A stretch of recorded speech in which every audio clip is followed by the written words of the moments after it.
Guhaye ikaze kuri Byikorere TV, ndagushimira wowe wamaze gukora subscribe. Nawe niba utarakora subscribe, wakanda subscribe kugira ngo tujye tubana muri video zacu za buri munsi. Uyu munsi ngiye kwereka ukuntu wakoresha Gmail account ukohereza email mu buryo busanzwe. Nk'umuntu waba ugiye kubikora bwa mbere, ni ibintu byoroshye cyane. Icyo bigusaba ni iki: no kuba ufite account ya Gmail cyangwa se kuba ufite account like this one. Utayifite, nakoze video wayireba ukuntu wakora account ya email ukabasha kujya receiving data. Hanyuma ahangaha icyo tugiye gukora ni ukureba noneho ukuntu wakohereza document. Mbere na mbere tugiye kubona dusobanukirwe iyi email background turi kubona ahangaha. Izi tools zifite zigiye zitandukanye. Hano hari inbox. Inbox ni email bo warecevinze. Urabona ko dufite at least 280 zo na recevinze, zino zose zikauntinze. Suko nasubiza kuri email, ahubwo nuko ino email nyikoresha for management and social media like Google. Niyo usanga most of the time arizo zagiye zizaho for security of another emails. Izi ngizi zose ziba zaje ariho ziturutse. So rero aha kabiri na izi tutundi ahandi ingenzi ni hano kuri sends. Hano sends nizo wohereje, izo ba waragiye wohereza. Urabona ko nkanga nizo nohereje. Hanyuma ya gatatu ni draft. Draft nizo butarohereje, waragiye kuzohereza ariko nizagenda zitaziba muri zitaziza hano muri draft. Hano haza icyo bita more. Iyo ugiye kuri more haza important. Izi ngizi ni ushobora kubisettinga tuzagenda tubikora, ariko ubu ngubu ushaka kugendera kubereka utuntu twihuse hatarimo ibintu byinshi by'ingenzi cyane, kuko iyi ngiyi urayisettinga. Tuzareba ukuntu tuyisettinga, ugashyiramo ama email ari important ku buryo umuntu kwandikiye runaka zitazizana. Nk'uko uri kubibona ahangaha harimo important nyinshi ziba zinasubije kuko ziza mitangira kuzireba. Hanyuma hano ni chat. Ushobora kugira abo mu chattinga cyane cyane mu mufitanye ama contact, mu yandi magambo waramuha email yawe naye araguha iyawe. Tuzareba kuntu bisettinga. Hanyuma ahangaha haza indi y'ingenzi nanga muri spam. Hajyamo email rimwe na rimwe zizamo ubigize iyo checkinzemo, kuko ari gihe bakoreza email ni kugira nikajyamo ahangaha. Tuzajya in deep dusobanukirwe neza impamvu zijyamo ahangaha. Trash nizo wasibye, nizo wagerageje gusiba zitazizamo hano. Ushobora kuzitrashinga zimana iminsi 30 utaze ngo uzigarure automatically zitaziba deleted cyangwa zikatazivamo. Ibyo tuzabigarukaho. Katujyana kuri compose. Iyi compose ni ikoreshwa mu guhitamo like mu kohereza email mu yandi magambo. Iyo ugiye gukompoza email uzangaha ugakandaho, hahita haza kano ka interface new message, and then ugashyiramo izina cyangwa se email y'uwo wifuza kwandikira. Maybe kadushyiremo wenda my email. Urabona ko na textinze ihitise. And then hano tugira ikindi kintu bita, ushobora gushyiramo more than one email. Ushobora no gushyiramo ibindi wenda like wenda nshyiremo wenda ningi wenda ya info@yan.dev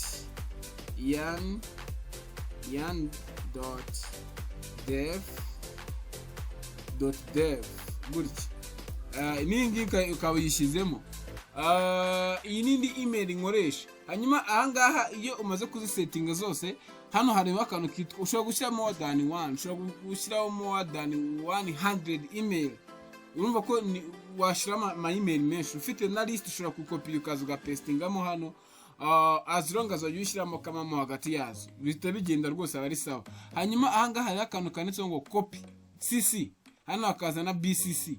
Iyi bayita carbon copy, and then iyi ngiyi ni blank carbon copy. Iyi ngiyi bitandukaniye. Ahangaha iyo ukanzeho naho ushyiramo email. Maybe reka nshyiremo wenda iyi ngiyi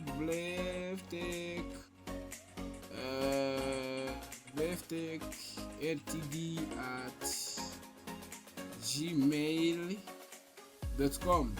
Zango iyi email mbasizemo hano ni carbon copy. Iyi email mba ngiye kwandika nayo irarecevinga like wowe bijya gukunda kuyibona binyujijwe bimenyeshejwe. Urumva binyujijwe niyo cc, and then bimenyeshejwe ni bcc. BCC ngo we arabibona, ariko ntabwo aba yabisubiza, ntabwo aba yagira icyo ahinduraho, ariko like CCC we abasha kurisivinga iyo email and then akaba yagira change akoraho, like niba binyujijwe kuri we ibyerekane kubijyamo cyane, ariko aya magambo abiri nayo akoreshwa mu kurisivinga email. Icyo bitandukaniye nuko CC cyangwa se carbon copy wayirisivinze aba yashobora nayo kuba like kuba yagira yagaragaraho. Sinzi na muri kubyumva. Hano iyo wanditse letter bavuga ngo binyujijwe bimenyeshejwe, ibyo ubishyiraho nanga rero bishyiraho.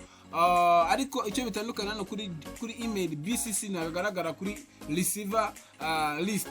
Tuvuga urugero niba bakwandikiye email bakubaza ibyo wakoze cyangwa se report y'akazi uyohereje ugashyiraho BCC, iyo email yohereje iriho BCC uzayirisivinga naga azabona ko BCC yabibonye. Mu yandi magambo BCC nagagaragara abari aho ngaho nyine awe areba gusa nta kintu aba yakora, ariko nubwo nagaragara kuwoherejwe, ariko CCC we aragaragara kuwoherereje. Bakatabona ko email mu bayirisivinze nawe yabayemo.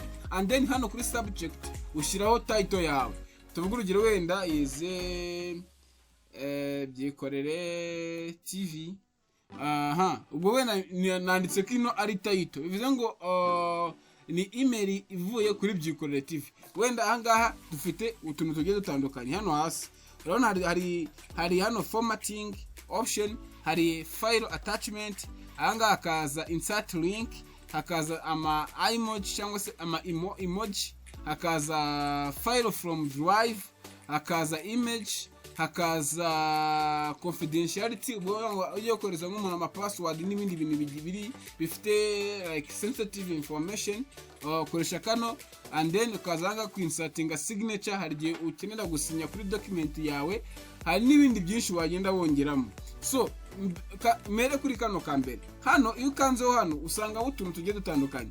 Ushobora guhitamo like format family cyangwa se font family wifuza koherezamo document y'umuntu. Ushobora guhitamo wenda like nka kamitemo nk'ingi, bivuze ngo ibintu byose ugiye kwandika biza bimeze gutya. Urabona ko byahita biba byahindutse, wenda ngo hello YouTube, my name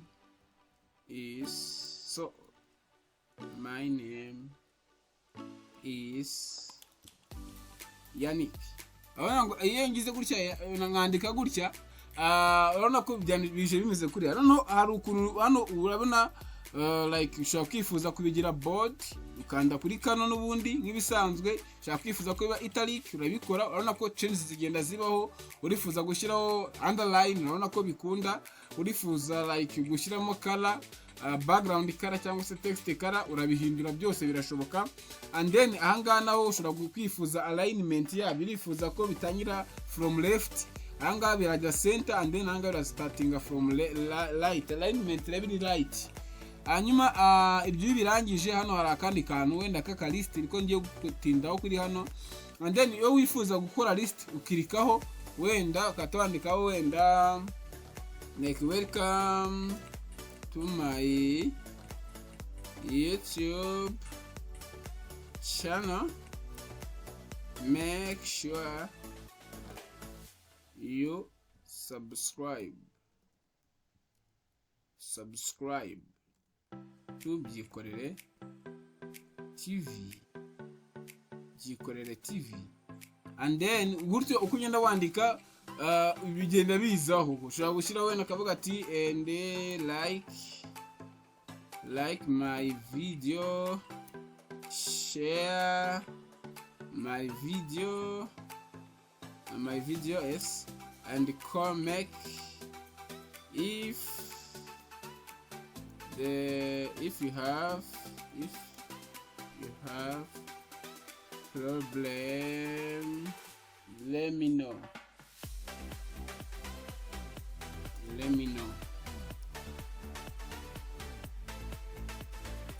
So uko ugenda ushyiraho ibindi bintu byinshi bigenda nyine bizaho gutya, like ni gutya bimeze.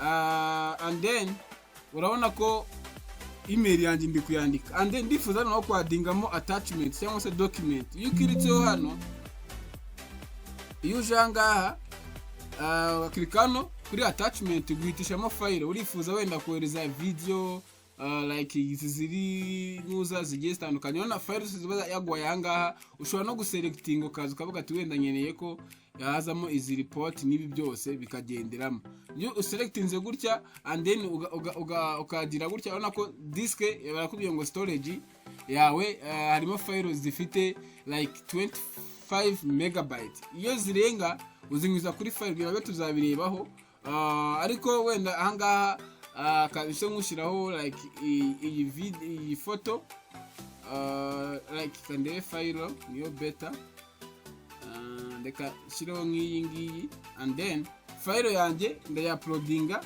ikayitizamo hano ahangaha ni kuri file noneho muje nifuza kuinsertinga link ushobora gushyiramo wenda my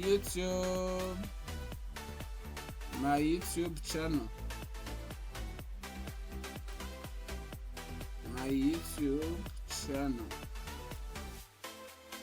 anga ukinsertingamo link ushobora kuzanga kuri YouTube ugafata link yawe tuvuga urugero nkandikamo Byikorere TV and then irahitiza ahangaha mite mfata ino link and then nyizana ahangaha kuri ya space ya link and then nyipestingemo nimara and then okay urabona ko link yanjye yayisizamo hano nimuhereza email agaklika kuri no link bivuze ngo ino link azahita abasha kuyifungura hanyuma ikindi ni kuri ama emoji ushobora gushyiramo emoji nk'ibisanzwe ushobora gushyiramo agaseka like this one and then urabona ko zagiye zijyamo aho nanasize kasi ziramutse zigiye hariya nanasize kasa urabona ko zari kuba zije muri link mo hagati ariko nta kibazo n'ubundi byakomeza gukora urabona ni ibisanzwe ibi ngibi hanyuma no kuri drive iyo wifuza kohereza document iri very like iri heavy nkuko ubibonye hariya irengeje 25 megabyte ukoresha drive ahangaha kuri drive buri Google account cyangwa se Google account bifite drive yayo bivuze ngo drive abastorinzo document izo document rero ushobora kubanza kuzauploadingamo hano mu gihe nazirimo muri Google Drive yawe and then ugaselectinga ya document vugira like ino elemento nkahita nyishyiramo hano muri Google Drive n'ubwo ifite storage ino ifite 9.45 megabyte ariko izingizi nta kibazo icyo nkora nuko ngiye na uploadingemo nimara kugira ndayuploadinga iyo maze kuyuploadinga ino document ngo nshobora gushira kuri hano kuri drive sorry nkagaruka hano kuri drive nk'ibisanzwe nkareba recent na closing zitaraba uploaded sorry first uraza ukajya ku uploadingaho document tuzaza kubireba wenda kuntu twashyiraho document nyinshi n'izindi ziri strong ariko the same n'ubundi kuko dufite storage yanjye mba mfite kuri Google mba mfite gigabyte 50 zo gustoringa ibintu byanjye ubwo rero namaze kubikora maze ku uploadinga ya document and then ndaza nkahitamo ya elemento iyo nkibitseho gutya kuri elemento tubara kuzanga nkahita nadingamo attachment cyangwa se nkadingamo link iyo nkiritseho hano mpita nisatinga iyo nkoze insert ngo ya link ihitizamo hano dore ngiyi ariko nisatinze ivuye kuri element hari ukwisatinga link cyangwa se ukisatinga email ahangaha nisatinze nkoze insert ya file so arigere ruba wifuza kuinsertingamo ikindi kintu byo byose tuzagenda tubireba wenda tujya ku isomo rya drive ariko uyu munsi bikubereka kuri email hanyuma ahangaha ni image n'umundi nk'ibisanzwe ushobora kuyikura kuri drive cyangwa se ukayuploadinga from my device ukaza wenda ugaselectinga one of your image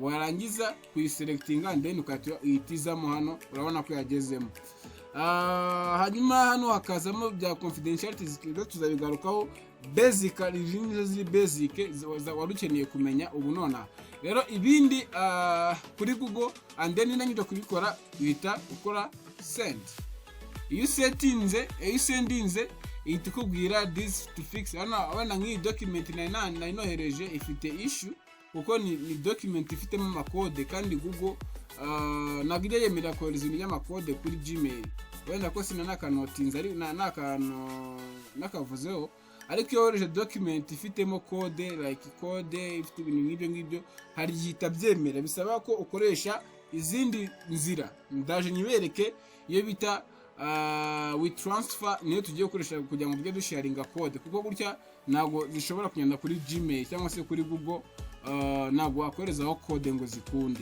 hari igihe byanga. Hanyuma iyo urangije urakora send. Iyo sendinze document yawe urabona hataza notification yabaye sended, ushobora no kuviewinga message wohereje ukuntu imeze, and then umuntu naza arakanze nkucekinga kuri email yanjye yindi irimo muzo twohereje, and then nzendeye kuri Gmail.